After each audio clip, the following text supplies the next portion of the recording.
Please subscribe to Million's Perception and hit the bell icon for the latest videos.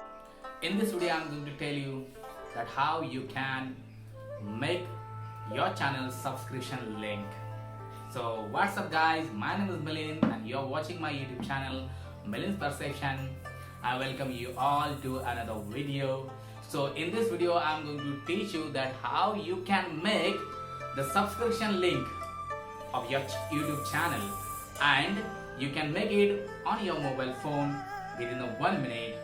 So without wasting any further time, let's just start and let's move to my mobile screen. I come to my mobile screen, and here you have to open the Chrome browser. And the Chrome browser you have to open the YouTube. Already I have made it a bookmark, so therefore I have clicked on that bookmark of YouTube.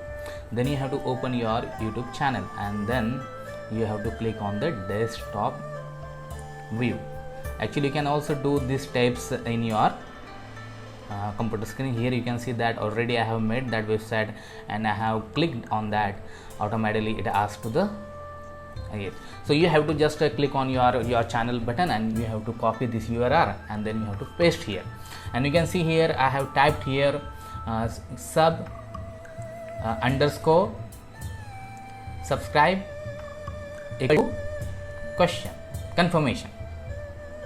Okay, and then you can see here it is asking me to subscribe. So you just have to copy this link and you have to send to anybody, and it will be subscribed. So thank you very much. I hope that you understood that how you can make a subscription link of your channel. It is very easy. It is very pretty easy. I appeal you that if you are new to my YouTube channel, please subscribe to my channel and hit the bell icon, and also share it to your friends. And if you like this video, please like this video. So thank you very much. Thank you for watching.